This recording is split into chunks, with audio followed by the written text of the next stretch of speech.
And welcome to Let 'Em Talk. I'm Paul DiRienzo, and my guest, returning, it's been a while now, is Dana Beal. Welcome back, Beal. Dana. Who could be better? And yeah, more good. appropriate for this cover. Appropriate for this cover. I'm going to be at Right. the memorial in San Francisco on the 11th. Well, for folks who don't know, because this is New York, some people might not, there might be some people who were born on Mars who don't know, even in Manhattan and even in the Village audience and the Chelsea audience we have for this show. You can tell us who and why the person on that cover is so important. Well, Dennis Peron is actually the father of medical marijuana. Yeah. Because he had the courage to pursue it for years when it was still unfashionable, coming out of like the days of Nancy Reagan. And you got to understand, there was like Hollywood unfashionability against marijuana. Marijuana was seen as actually possibly less healthy than Coke at the beginning of the 80s. You still hear that on some who shall remain nameless health programmers. They're not for arresting people for marijuana anymore, but they still think it's pretty bad for you. It doesn't go along with the sports. The thing is that, like, it turned out the only thing that stopped HIV disease and wasting that they had prior to 1996 was a little plant.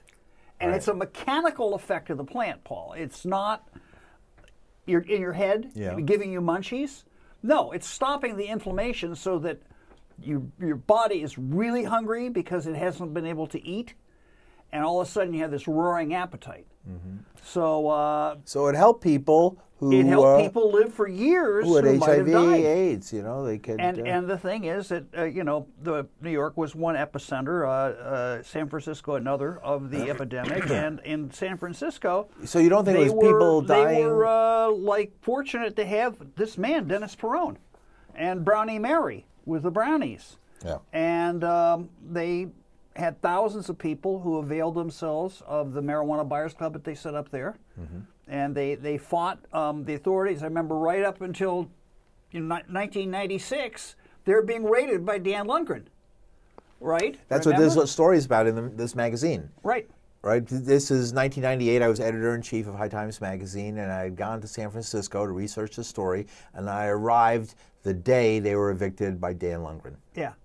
And Dennis had such a good relationship with the local sheriff and the local police. They were totally working with him and saying, we have to do this, but we're going to work with you and then let you back in under they changed the name to the Brownie Mary Compassionate Care Club, the Helen Rathburn. Rathburn was her name, right? Yeah, and like that would be the memorial, and then she would, that would allow them to re-enter, although eventually it did close down that Market Street facility, right?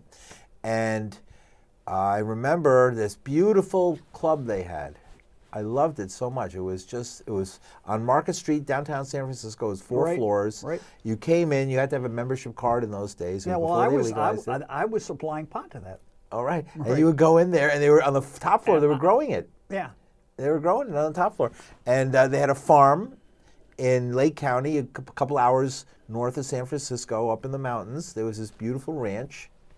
And with a house that they bought for some hippies, and they grew like a whole field of marijuana there. So I met Terrence Hallinan, who was at the time the district attorney of San Francisco. I went in to interview him to ask him about the legal problems, and he invited me into his office, and I walked in, and he came over to me in his huge office, right? Here's one of the famous attorney families, 49er family from the original days of San Francisco.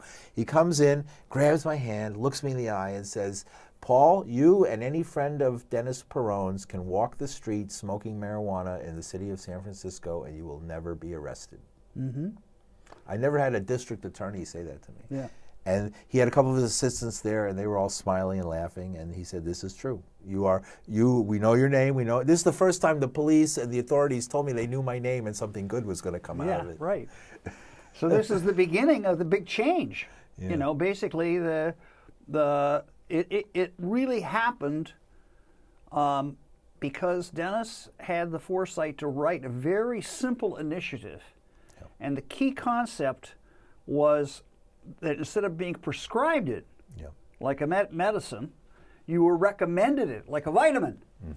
And, it's an herb, right? So we're going to recommend this herb. And he wasn't a fan of legalizing it.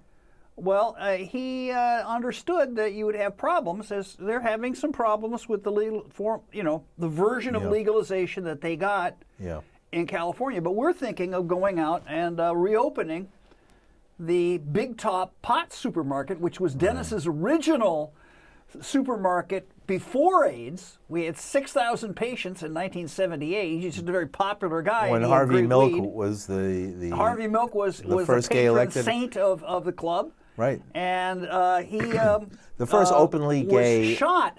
Yeah. Dennis was shot by the San Francisco Police Let's step Department. back. That's how I came to go out there and meet him. Why did Dennis Peron die at such a young age, 70, 71 years old? Why did he die at such a young had age? Agent Orange syndrome.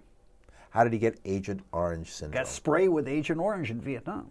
He was a combat veteran in Vietnam. Yeah, he loved to tell the story about how, that one day they were just, breezing around, and all of a sudden the Tet Offensive hit. Right. And you had to, duck. Yes, he hit the dirt. Yeah, I remember he was saying he was checking out some guy on guard duty. He thought it was cute when he thought it was raindrops were falling, right? Yeah. And he realized those aren't raindrops. They're bullets. So, he came back to San Francisco with 2 pounds of, or maybe 2 kilos, because it was, the French system, of pot in his rucksack, and started the Big Top Pot Supermarket.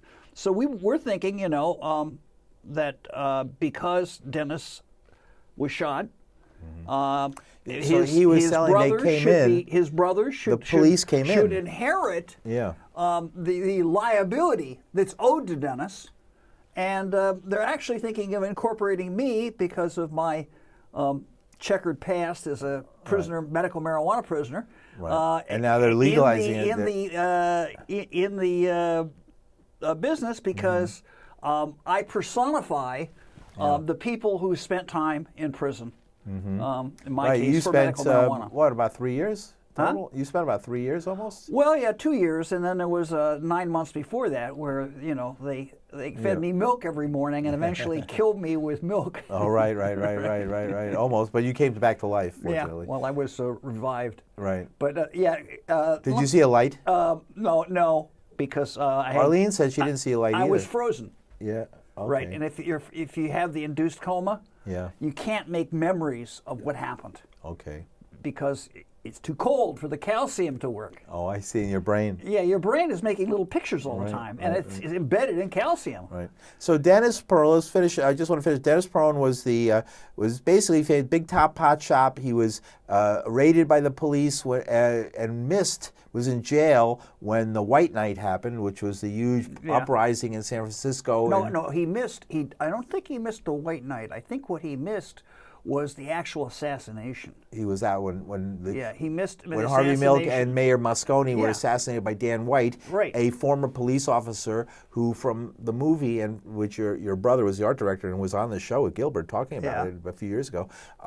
It seems that the police set him up. They set they pressured Dan White. This is kind of the second half of the show, because we were talking about the forces. Embodied by Dan White and now embodied by Donald Trump. Right. And the interesting parallels, because there's the good hippies and the bad hippies. Sure. And Dennis represents us good hippies seizing control of our image from the media, who's trying to promote Charlie Manson, who's actually promoting the same kind of race war, or at least, trying to exploit the same forces. We were discussing that there's already a fight over Charlie Manson's body, and that his frozen body's on ice with the medical examiner at the prison where he was held, and 3 people claim to be his son, and two or three people who say they're the neo-Nazis want to get their hands on Charlie Manson's body because the Russians burnt Adolf Hitler. Not John Brown's body, but Charles Manson's body. That's right. Charles Manson's body lies in Mulder. I just want to point out that these neo-Nazis were nowhere near as prominent until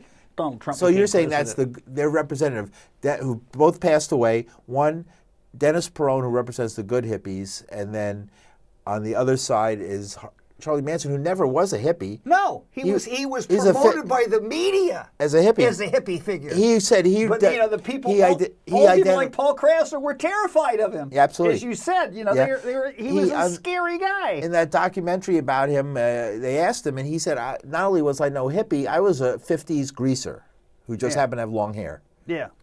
I grew up in the 50s, and I liked 50s bebop music, and I was a greaser. Mm-hmm. Quote unquote, leather jacket, the Fonz, that kind of thing. Yeah.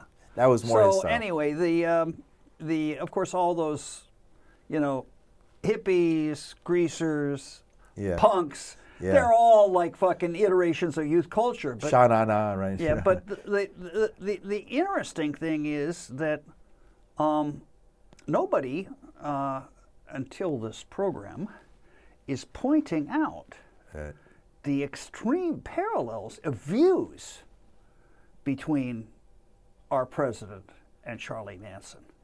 Thank you. Because they really believe a lot of the same things. Thank you, Dana, for pointing that out. They do, and I'm surprised that more people haven't written about that. Because Charlie Manson is a white supremacist, and as is the president. He was trying actually to foment race war with those murders, and now Trump is trying to foment racial division and conflict, and bringing back the Anglo-Saxon sheriffs to crack down on the darkies. What did he say? When Charlottesville, the other side, they were bringing back.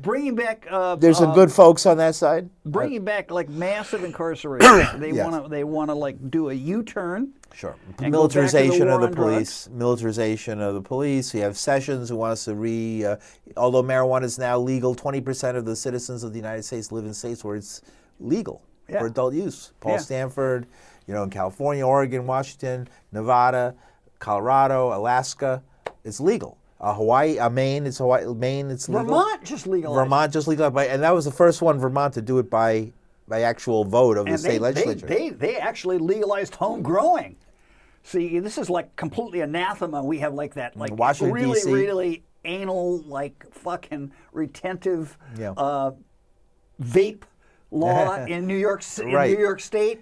You can't grow your own plant if you're an AIDS patient? They claim that it's because young people don't vote and that the older people are anti-marijuana, which is ridiculous. I don't believe that in a second, because they're saying that it's mostly old people, in their 60s and 70s and 80s are the ones who are taking the most advantage of this. Yeah. Because they don't want to be on like... and the young people already had they don't want to be on opiates, and they don't want to be on Valium. They said, we've had Neil Franklin from LEAP, who said that all the studies show that in states where they have legal marijuana, there's a reduction of people who go to emergency rooms for opiate overdoses. Well, actually, there's a reduction in the growth. I mean, the effect of like opiate out of control, opiate. Just everybody doing opiates is surging at such a rate that it isn't like a 25% drop. It's only a 25% reduction in the rate at which it's growing. And they're not going to be able to do this. And this is like the final thing I want to bring up. And they're not going to really be able to tackle this unless they switch their line on Ibogaine. And over the weekend, the second half of the show begins now, right? I met with Dr. Ken Alper and Dr. Bruno Rasmussen Chavez from Brazil. In Brazil, they're not only have they legalized Ibogaine in a short period of time, they should make it part of the national health insurance. They have national health insurance. And provide marijuana through national health. But we don't have here, right? Yeah. They have it costs. And they're going to make it paid for by the government to get Ibogaine for your crack addiction. I just had to send a check. If I'm perfectly healthy, but I feel that I should do it. And it's like, it was free under Obama. Now it's $600 where it used to be free for a year. Yeah, it's gone up. Plus they charge you, then you get like and these not only weird. That, my Medicaid stopped paying for it. They was paying for it, and they canceled it. For medical marijuana? No, for Medicare, period. Medicare, right. And my Medicare was like canceled like 3 weeks before I broke my arm. Oh, I see. So now I got to pay for my arm. Right. It's weird. And then they send me like checks. Like I go, what used to be free. To cancel it like 3 weeks ago? I get these checks, like bills for $25, $7.50. They gave me an EKG. I got to pay $7.50 for it. I mean, it's for like 2 seconds it took like to do it. This is Trump care. Right. Everybody's going to be paying through the nose. Paying through the nose. The only free paying Trump through the nose. The only free medical care you'll get will be in federal prison. Right. Because the Supreme Court's already ruled that they because they're going to arrest a lot of patients for medical marijuana. They can send them to Guantanamo and say they're offshore, so they don't have to do Right. They don't have to pay anything. Right. They'll just disappear. They put up block barricades so you can't see the ocean. They don't want you never. So you're there for years and years. You're not even allowed to see the ocean, even though it's right outside the window. I don't know, man. It seems like they're spending a lot of effort on. It's only 35 really people there. Negatory stuff like this wall business, which the Republicans don't even want to pay for. It's very Hitler. I mean, the whole idea is to stir up, to confuse. Fear of the other. Yeah, confuse people and stuff. Muslims. The problem black was people, in Germany, Mexicans, the other. gays. Yeah, the other was 0.5%. Drug users. Drug users, right. That's the biggest other. In America, it's different. Right? We have different others here. Germany, I mean, Jewish people in Germany were 1% of the population. I mean, now the other in this country is like 30%, 40%. Yeah, there's a lot of others. Yeah, the others are a much bigger group. The thing is that the Trump voters, being about 35% or something, they do feel outnumbered. Yes, they call it white genocide. Under siege. White genocide. That's why this weird, neo-Nazi. Although they have 90% of all the wealth of the country. I mean, black people are 10% of the wealth of the country. Yeah, but the problem is the 90% of the wealth of all the country is not in the hands of the neo-Nazis or the white working class. It's in the hands of like 1/10 of 1% of the white people. Yes. So, you don't get squat if you're a regular person. You just get the same... like bill from Medicare that everybody else gets. Right. So this is a problem though, because the question now is, since the numbers are somewhat changing and it's difficult to tell on the crystal ball what's going to happen in November. Whether the blue wave is really going to hold, or whether they're going to be able to manipulate these various fears. They're good at that. That's what they're doing right now. That's everything he does is chip away to get to the in the gerrymandered states to I mean, they'll eke out this is what they can do. See, if they get a majority of Democrats in the House, they can impeach. If they get a majority of Senate, they can stop Trump from nominating any more judges the way they stopped Obama from putting Merrick Garland in. And that's really important to the I was just reading this morning about how Neil Gorsuch has totally changed the Supreme Court. And sure. You know who his mother was? Made it much more confrontational. Remember his mother, Ann Gorsuch? He's the son of Ann Gorsuch, and Ann Gorsuch was Ronald Reagan's appointee as head of the EPA. Right. And she was forced out because of extensive corruption under her, as well as covering up for the gasoline industry, which had claimed there was no more lead in gasoline, but it was putting the lead in the gasoline anyway, and it was destroying the catalytic converters that the people were putting in their cars, which weren't even operating, sort of similar to what happened with Volkswagen. And they were particularly selling leaded gasoline illegally, making a huge profit at Indian reservations, these huge truck stops and gas stations at Indian reservations in New Mexico and different places. And finally, his mother was actually driven out in shame under corruption allegations. Yeah, well, people got to remember that there was big Catholic. A lot of hiccups during Reagan. Reagan is now portrayed as some kind of a conservative Camelot. But, at the time, I remember things like, Ollie North and the Contra cocaine. He was a total mafia. He was an MCA. What was this thing about, like... he was the president for the organized crime. I mean, he was like an organized crime connected guy. Totally. Like Trump in that way. Trump is very organized. Trump is much more connected to organized crime. Well, with Reagan, it was like MCA, the record company, which was a huge mafia fund. Yeah, but, that was some Hollywood stuff. Yeah, his Hollywood days. Trump is in there with the Russian mob. He's in there with, if he was like involved for 40 years in construction in New York. How could you not be? He had to be mobbed up. Right. Can't get anything done. They say, what did somebody say? It's the oil that greases the wheels of capitalism. All right. So, if you guys say anything you want to we could have people call in. Oh, I don't think we have. Yeah, we're not set up for that right now. I wish we were. We wish we were. Damn. I know the radio. Well, we have to do back to like 3 hours of radio in the middle of the night, like in the old days when we were on WBAI, and we had a nighttime show, and we'd be on for 3-4 hours sometimes, and dozens of people would call. We have to try that again. Maybe I can work that out. Maybe we'll work that out. Because I do have a show on WBAI now Thursdays at 6:30 p.m. It's called Trump Watch. Mm-hmm.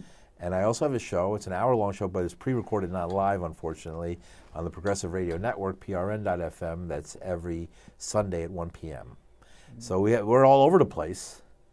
That's good. It's a big change. I mean, the much maligned Dennis Peron cover is famous now. As the Trump expert, right? You're the Trump expert. I'm a Trump expert, I guess, yeah. Can you tell us what to expect next in the Mueller investigation? Well, I think in a sense, it is a nothing burger in that presidents do a lot worse, but then so was Watergate. Watergate, it wasn't the seriousness of Watergate, which was relatively minor. As always, the cover-up is much more serious than the original crime. Is a key thing to realize first. Lying to the FBI about a minor thing is way more serious than the minor thing. And more people probably go to jail for a longer time because they lied about something stupid instead of just admitting it, and they would have got off probably. So you have to take that into account. But also, I think, Nixon was not removed because of Watergate. Watergate was the excuse to get rid of him after he screwed up the war, and they were losing it even worse, and the country was in turmoil, and it was either, have a huge military crackdown and FEMA concentration camps and put millions of people in the 8X file into prisons and camps everywhere, or just get rid of Nixon. And so what is it going to be? It could have had something to do with the Saturday Night Massacre, too, though. I mean, because the cover-up is always worse than the crime. Right. The fact that there was a Saturday Night Massacre, that there was an investigation that forced these things. But you can't really is the see issue. That anything is imminent, that it's about to happen. Nothing can happen without people in the streets. The Nixon was not taken down by Watergate. That's what I'm trying to say. He was taken down by millions of people protesting in the streets. Washington, D.C. for years, we were down there. It was totally, you couldn't go down the streets. There was hundreds of people camped out around the White House 24 hours a day, 7 days a week.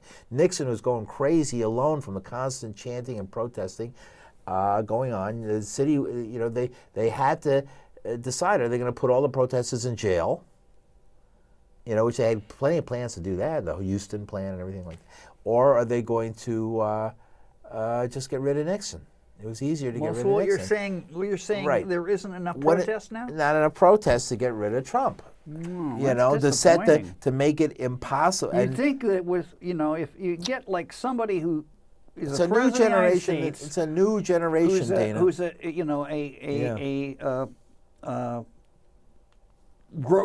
serial groper, right? Who can't keep his staff from beating their wives. There be, I don't know, some kind of a backlash? No, not yet. It's a new generation, is what I'm saying. Damn. All these lies, maybe I was being too funny, but all these lies that Trump and his prevarications and his trying to distractions are working. Well, I'm like doing this one thing, right, which is just pointing out consistently every day that there is an actual cure for the opiate crisis that is not being used, Ibogaine, which we've done a lot of stuff on Ibogaine, and that, Suboxone, which they, if you check, you know, the Trump budget is a big amount of money. Mm-hmm. What that's going to do is going to be pissed away. He's not going to get that Suboxone. Budget. He's not even going to get that budget. That budget's a joke. Yeah, but that's what everybody's saying. They're gonna put in more money. They are going to get some more money in because everybody agrees on that. What's Suboxone? But Suboxone is completely ineffective. What is it? It's another maintenance drug like methadone. Right. And if methadone would have solved the problem, do you think we would have one? And the opiate problem could be solved by Ibogaine. Well, let's put it this way: instead of cutting the rate of growth 25%, it would actually chop into like the opiate use like 50%. If it was widely used. The main reason it isn't working now is that people don't know about it. Yeah. You know, people do not know the yippies stole something from the MK Ultra cupboard and released it to the world. Right? MK Ultra was a CIA program to create a drug. They actually discovered it. That would have you whistle. They could spray on the enemy troops. They were. I know. And they would come out of the trenches whistling the Star Spangled Banner. Right. I know. But the thing is that the guy running the program was Harris Isbell, and he was on his own as a hobby, because he had nothing else to do. Running the Lexington Narcotics Hospital, he was looking for a cure for heroin himself, and he stumbled onto Ibogaine, and apparently they buried it. Yeah. And last minute, Dana, what do you want to leave people with? What's next in your life? Well, I got to go back to California. I'm going to court. Face charges. Yeah, I got. How is it that in a state where marijuana is legal, Good question. Are you like the last person busted? Good question. You're the last person busted in the state of California. That's why we're trying to get like the last casualty of Vietnam. The district attorney of San Francisco to pardon me. You should be pardoned. Yeah. Pardon Dana. Yeah. District attorney of San Francisco. Definitely. All right. How can you would be, if you say theoretically you knew a few medical marijuana patients in New York City. Yeah. Wouldn't you be derelict in your duty not to do something for those people? Good point. Okay.